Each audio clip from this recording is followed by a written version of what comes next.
अपने मन को जो अभ्यास कर रहे हैं उनसे जोड़ना ये बहुत ही आवश्यक है। जितना आप मन से जोड़ के रखेंगे, आप भाव करेंगे कि आप सही हो रहे हैं, उतना ही शीघ्र लाभ होगा।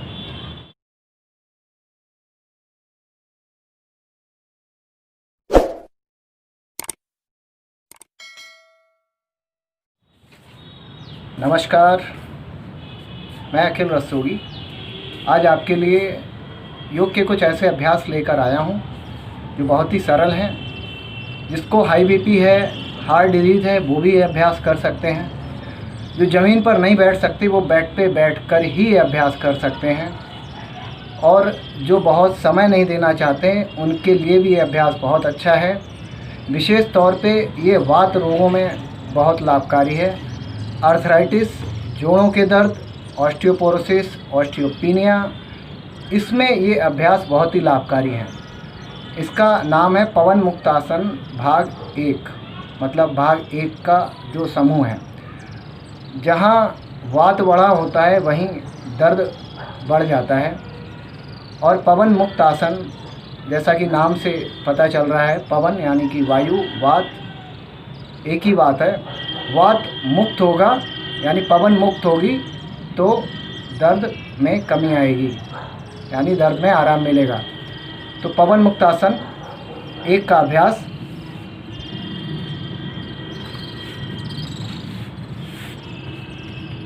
जो कुर्सी पे बैठे बैठे भी काम करते हैं उनके लिए भी ये अभ्यास बहुत अच्छा है, उनको भी करना चाहिए।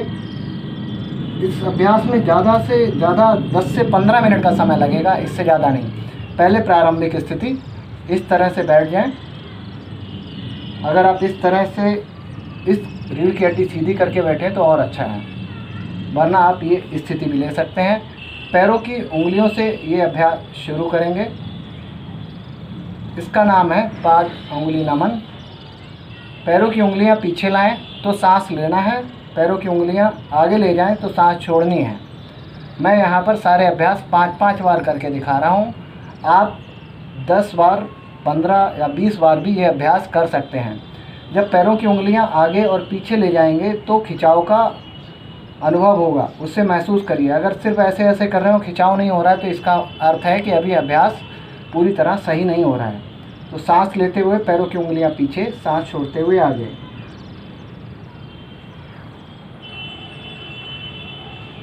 अब पूरा पैर का पंजा करेंगे। सांस लेते हुए पीछे खींचना है, स्ट्रेच करना है, तानना है। सांस छोड़ते हुए आगे, सांस लेते हुए पीछे, सांस छोड़ते हुए आगे, सांस लेते हुए पीछे, सांस छोड़ते हुए आगे।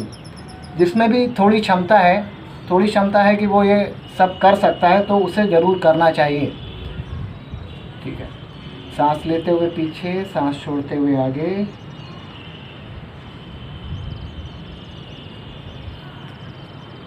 अब ये था गुल्फ नमन, हमने पैरों को आगे पीछे किया, ये था गुल्फ नमन। अब करेंगे गुल्फ घूर्णन, यानी कि एंकल जॉइंट रोटेशन। अब इसमें जब यहाँ पीछे लाएंगे तो सांस लेना है, जब आगे ले जाएंगे तो सांस छोड़ना है। सांसों के अभ्यास के साथ अपने मन को उससे जोड़ के रखें। मानसिक गणना करते रहें, गिनते रहें कि आप एक अभ्यास को कितनी बार कर रहे हैं। मन इधर उधर ना ले जाकर पूरा अपना मन, चित्त पूरी तरह अभ्यास में लगाइए, तब इसका लाभ अधिक मिलता है। अब अगला अभ्यास, ये जो घुटने हैं और यहाँ की जो मांसपेशियाँ हैं जांघों की, इनको अपनी ओर खींचना है। 1 से 10 तक गिनेंगे, फिर ढीला छोड़ देंगे। Stretch, loose. अगर किसी को ऐसा करने में तकलीफ़ होती है तो फिर वो यहाँ पर रोल करके तकिया या तौलिया या तकिया रोल करके लगा सकता है, उससे घुटनों में आराम मिलेगा। थोड़ा थोड़ा स्ट्रेच कर सकते हैं, बहुत ज़्यादा नहीं कर पा रहे हैं तो ठीक है। एक बार 10 बार, एक बार में 10 तक या 5 तक अपनी क्षमता अनुसार गिने, उसके बाद ढीला छोड़ दें। अगला अभ्यास, एक पैर को मोड़कर आप इस तरह से दोनों हाथों को ग्रिप बनाकर सांस लेते हुए पैर सीधा, सांस छोड़ते हुए मोड़िए, जितना मोड़ सकते हैं। और अच्छा करने के लिए ये यहाँ पर भी इस तरह से भी खींच सकते हैं, सांस लेते हुए सांस छोड़ते हुए, सांस लेते हुए सांस छोड़ते हुए। ठीक है, फिर इस तरह से लॉक करके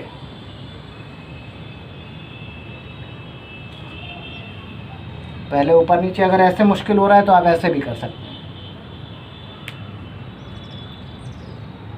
और गोल गोल घुमाना, मैं यहाँ 3-3 बार करके दिखा रहा हूँ, आप 5-5, 10-10, क्योंकि वीडियो बहुत लंबी हो जाएगी, आप अभ्यास को थोड़ा सा बढ़ा कर कीजिए। इसी तरह से दूसरे पैर से भी धीरे धीरे कीजिए अभ्यास, जल्दबाजी नहीं करनी है।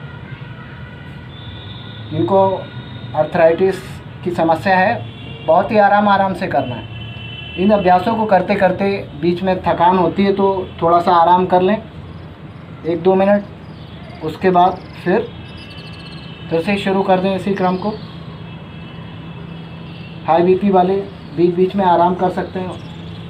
हाई बीपी के लिए एक समस्या ये रहती है कि वो क्या अभ्यास करें, कठिन अभ्यास नहीं कर सकते हैं, सरल अभ्यास करने, तो ये अभ्यास उनके लिए बहुत ही अच्छा है। सारे जॉइंट जो हैं वो मूव हो जाते हैं। संधि संचालन का अभ्यास, उन जॉइंट्स को सब हेल्दी बनते हैं, ब्लड सर्कुलेशन अच्छा होता है, जो मांसपेशियों में जितनी हैं जॉइंट्स की, उसमें लचीलापन आता है। ये इतना करने के बाद एक पैर इस तरह से रखकर पंजे को गोल गोल घुमाना, 5-5, 8-8, 10-10 बार। अपना एक नियम बना लीजिए क्रम का। शुरू में थोड़ा सा कम रख सकते हैं, उसके बाद धीरे धीरे इस अभ्यास को बढ़ा सकते हैं। ठीक है, फिर आगे और पीछे ऐसे स्ट्रेच करना, क्योंकि इस हिस्से में लोगों की फ्लेक्सिबिलिटी कम होती है, तो वज्रासन में बैठना थोड़ा सा मुश्किल रहता है उनके लिए। तो ये अभ्यास अगर नियमित करेंगे तो उसमें भी बैठ सकते हैं, थोड़ा आसान हो जाएगा। इसके बाद एक हाथ जी घुटने पे रखकर और एक को थोड़ा सा यहाँ सहारा देकर श्रोणी चक्र, यानी कि हिप जॉइंट रोटेशन, 5-5 बार। वही जो मैंने क्रम बताया, आप क्रम को घटा बढ़ा सकते हैं। मैं यहाँ 3-3 बार ही कर रहा हूँ। बड़े से बड़ा अपनी क्षमता अनुसार सर्किल बनाने का प्रयास करें। ये करने के बाद अब सांस लेते हुए इसे नीचे दबाएं और सांस छोड़ते हुए अपनी ओर खींचें। सांस लेते हुए नीचे दबाइए। ज़मीन से लग जाता है घुटना तो अच्छा है, नहीं लगता है तो आप ज़बरदस्ती मत कीजिए। अब हाफ बटरफ्लाई, अर्ध तितली आसन। जो पालथी मारकर बैठ नहीं पाते हैं, इनको उसमें कष्ट होता है, तो उन्हें ये अभ्यास करना चाहिए। 1-1.5 महीने 2 महीने अगर ये अभ्यास कर लेंगे तो एक अच्छा लाभ दिखाई देगा उन्हें। इसी तरह से दूसरे पैर से भी इस तरह से रखना है कि आपका ये पंजा आराम से घूम जाए दूसरे पैर पर और कष्ट भी ना हो।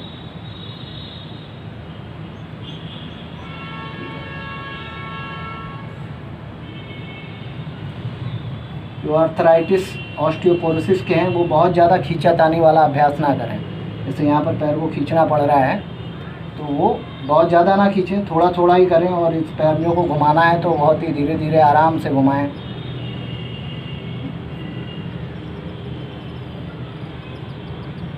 जो स्वस्थ हैं वो तो थोड़ा सा तेज भी कर सकते हैं अभ्यास।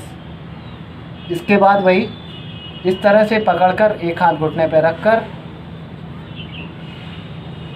हिप जॉइंट रोटेशन, श्रोणी चक्र, दूसरी ओर।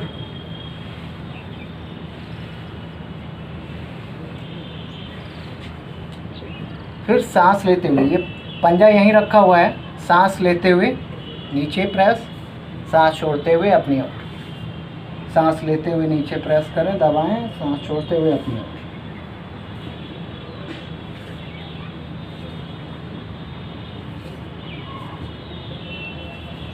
अर्ध तितली आसन।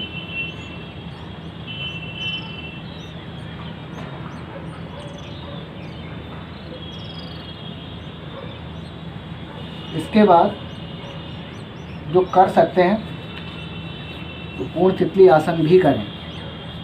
बहुत ही अच्छा अभ्यास है। कम से कम 20-30 से 50 बार तक, शुरू में 10 बार ही करिए, धीरे धीरे बढ़ाइए। ठीक है, अभी मैं थोड़ा ही करके दिखा रहा हूँ, आप अपने अनुसार घटा बढ़ा सकते हैं। अगला अभ्यास अब हाथों का अभ्यास है। ये भी बहुत सरल है। सांस लेते हुए उंगलियां इस तरह खोलिए, सांस छोड़ते हुए मुट्ठी बांधिए, ताकत लगाते हुए। अगर ये इस तरह से दिखाऊं आपको, उंगली नमन, इसे मुष्टिका बंद कहते हैं। मुट्ठी बांधना, ताकत लगाकर मुट्ठी बांधना। ठीक है, सांस लेते हुए। अब जिनको अर्थराइटिस की समस्या है वो बहुत ज़्यादा ताकत नहीं लगाएंगे। ऑस्टियोपोरोसिस में बहुत ज़्यादा ताकत लगाना नहीं है, आराम आराम से करिए। इसके बाद हाथ थक जाए तो नीचे रख लीजिए, कर सकते हैं तो ऐसे ही कर लीजिए। ये मणिबंध है तो मणिबंध नमन, सांस लेते हुए सांस छोड़ते हुए, सांस लेते हुए सांस छोड़ते हुए। अपने मन को जो अभ्यास कर रहे हैं उनसे जुड़ना ये बहुत ही आवश्यक है। जितना आप मन से जोड़ के रखेंगे, आप भाव करेंगे कि आप सही हो रहे हैं, उतना ही शीघ्र लाभ होगा। फिर मणिबंध चक्र गोल गोल घुमाना इस तरह से, ये आप इस तरह से मिलाकर, अगर सामने से दिखाऊं तो ये इस तरह से भी कर सकते हैं। अच्छा, जिन लोगों को इतनी भी समस्या है, जो इतना भी नहीं कर सकते हैं, तो उनके लिए कम से कम ऐसे नहीं कर सकते हैं तो ऐसे कर लीजिए। ठीक है, हाथ ऊपर उठाकर नहीं कर सकते तो नीचे नीचे कर लीजिए। एक एक हाथ से पहले कर लीजिए, पहले एक हाथ से कर लीजिए, फिर दूसरे हाथ से कर लीजिए। मुट्ठी बांध कर गोल गोल घुमा लीजिए। ठीक है, इसके बाद कोहनी का अभ्यास, कोहनी नमन। सांस लेते हुए कोहनी खोलिए, सांस छोड़ते हुए मोड़िए। मैं 3-3 करके दिखा रहा हूँ, आप कम से कम 5-5, 8-8 या 10-10 करिए। सांस लेते हुए सांस छोड़ते हुए, सांस लेते हुए सांस छोड़ते हुए। ठीक है, इसी तरह हाथ ऊपर, सांस लेते हुए सांस छोड़ते हुए, सांस लेते हुए सांस छोड़ते हुए। ये अभ्यास अगर रोज करेंगे तो कंधों में, गर्दन में जो जकड़ाहट है वो नहीं होगी। फ्रोजन शोल्डर की दिक्कत नहीं आएगी, क्योंकि कंधों को आप इस तरह से चलाना है, आगे से पीछे। 5 बार चला लीजिए, पीछे से आगे। ठीक है, जो ऐसे नहीं कर सकते तो अप डाउन कर लें। ऊपर नीचे भी करेंगे तो भी आपको यहाँ की मांसपेशियाँ हमेशा लचीली बनी रहेंगी, आपको लाभ मिलता रहेगा। इस तरह हाथ मिला लें। अगला अभ्यास, कोहनियाँ ऐसे मिलाते हुए ऊपर तक ले जाएं, दोनों तरफ से ऐसे खोलें, फिर ठीक है, फिर दूसरी ओर। और जिनकी शारीरिक स्थिति अच्छी है तो वो इसे थोड़ा सा जल्दी भी कर सकते हैं। सांस लेते हुए हाथ ऊपर करिए, सांस छोड़ते हुए हाथ नीचे ले आइए। ठीक है, इसके बाद गर्दन का अभ्यास। तो गर्दन का अभ्यास में कुछ विशेष ये ध्यान रखना है कि जो सर्वाइकल स्पॉन्डिलाइटिस के पेशेंट हैं उनको गर्दन आगे की तरफ नहीं झुकानी है और गोल गोल भी नहीं घुमानी है। ठीक है, तो अभी मैं गर्दन के अभ्यास जो बताने जा रहा हूँ उसमें सांस लेते हुए पीछे, सांस छोड़ते हुए आगे, सांस लेते हुए पीछे, जितना पीछे ले जा सकें, सांस छोड़ते हुए आगे, जितना आगे ले जा सकते हैं आगे ले। सर्वाइकल वालों को सिर्फ पीछे ले जाना है, आगे नहीं लाना है उनको। वो लेफ़्ट और राइट वाला भी कर सकते हैं, सर्वाइकल वाले ये भी कर सकते हैं। सर्वाइकल स्पॉन्डिलाइटिस, उनके कुछ विशेष अभ्यास हैं, वो अभी आगे बताता हूँ। ठीक है, तो जब हम इधर देखेंगे और इधर देखेंगे तो फिर सांस छोड़ना है, बीच में सांस लेना है। सांस छोड़ें, सांस लें, सांस छोड़ें, सांस लें। अब दाएं और बाएं गर्दन को इस तरह झुकाना है। तो ये जो सामान्य स्थिति है जिनकी, वही करें, सर्वाइकल स्पॉन्डिलाइटिस वाले अभ्यास ना करें। लेफ्ट, राइट, सांस छोड़ते हुए गर्दन झुकाना, सांस लेते हुए बीच में, सांस छोड़ते हुए दूसरी ओर। ठीक है, ग्रीवा संचालन करते हैं। अब गोल गोल घुमाना, left to right, right to left. जिसको चक्कर आता है, सर्वाइकल स्पॉन्डिलाइटिस की समस्या है, सिर दर्द बना रहता है, तो वो ये अभ्यास ना करें।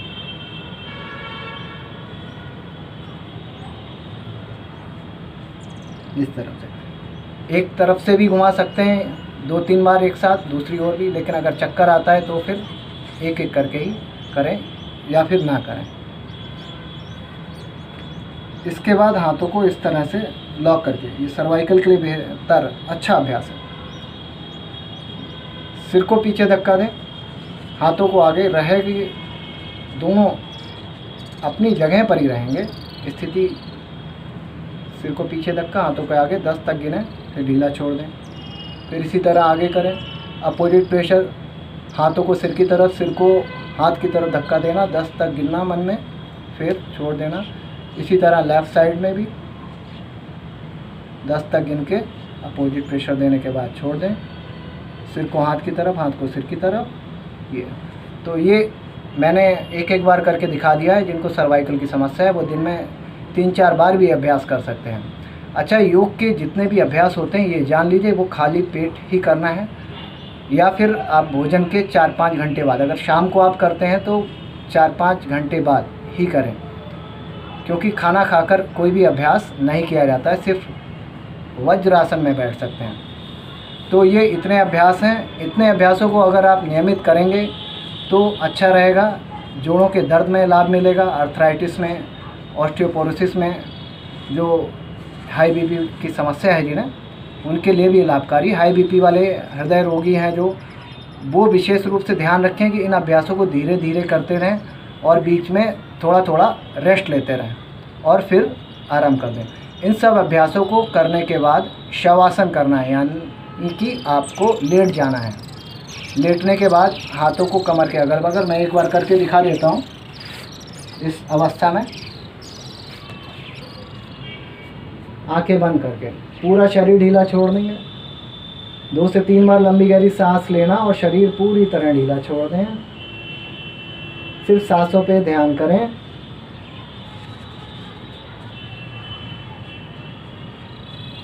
और जो अभ्यास किया है उसको महसूस करें। तो इस तरह से पूरा रिलैक्स मिलेगा। तो अगर आप योगा मैट लेना चाहते हैं तो मैं डिस्क्रिप्शन में लिंक दे दूंगा, आप वहां से योगा मैट खरीद सकते हैं। तो आज के लिए इस वीडियो में इतना ही। एक बार फिर से आपके समक्ष नई वीडियो के साथ प्रस्तुत होता हूं। तब तक के लिए नमस्कार।